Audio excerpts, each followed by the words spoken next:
Hello, my friends. Welcome back. I hope you are doing great.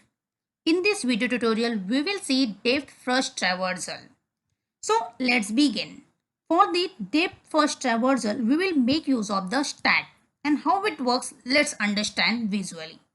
So, firstly, we will take our first vertex, that is A, inside a stack.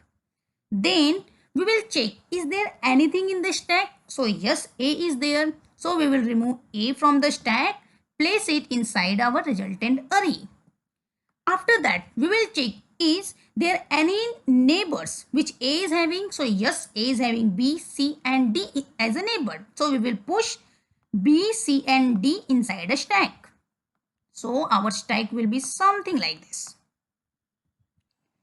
Now, again we will check, is there anything in the stack? So yes, we have D, C and B. So we will firstly remove D from the stack, and once we will remove, we will place it inside our resultant array.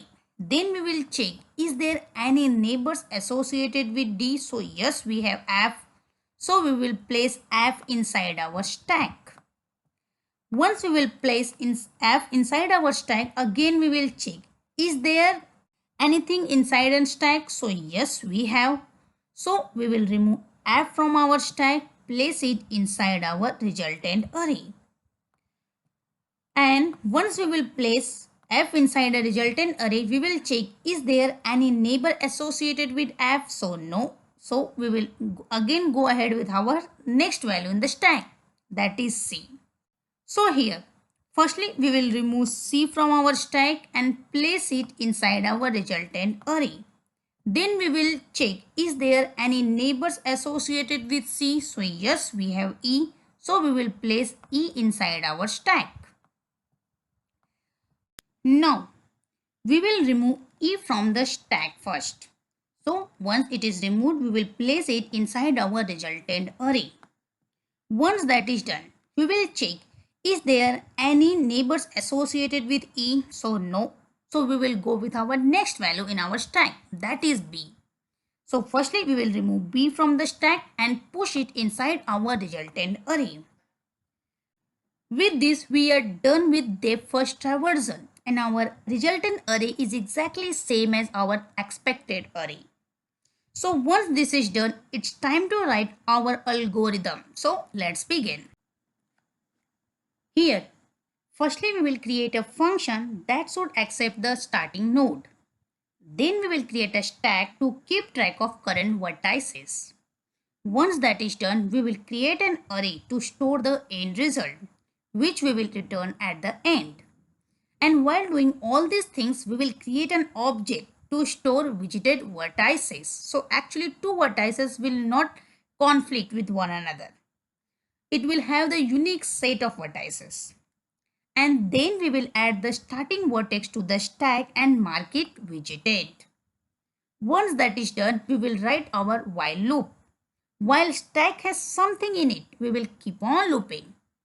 And there, firstly we will pop the last vertex from the stack and push it into the resultant array. And then we will check, is there any neighbor associated with it? Yes. So we will loop through all its neighbor. And if vertex has not been widgeted yet, so we will mark it widgeted and we will push it inside the stack. So in this way, depth first traversal work. Let's try to write our code in Visual Studio now. Here, in our graph, we will go down and we will write depth first traversal.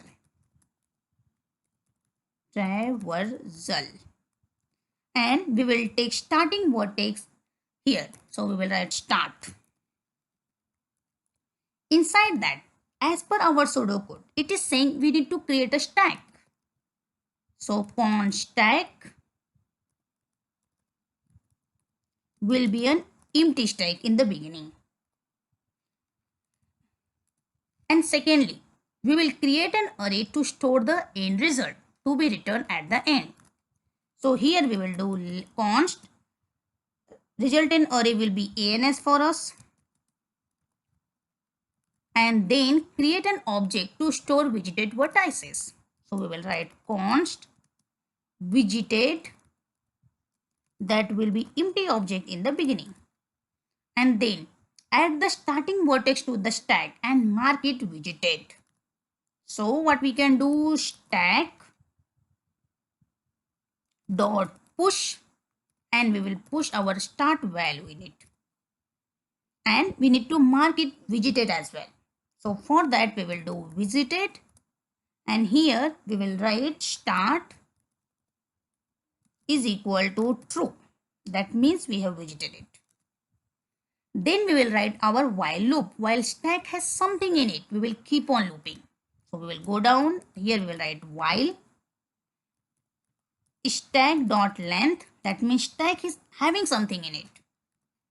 Then pop the last vertex from the stack and push it into the resultant array.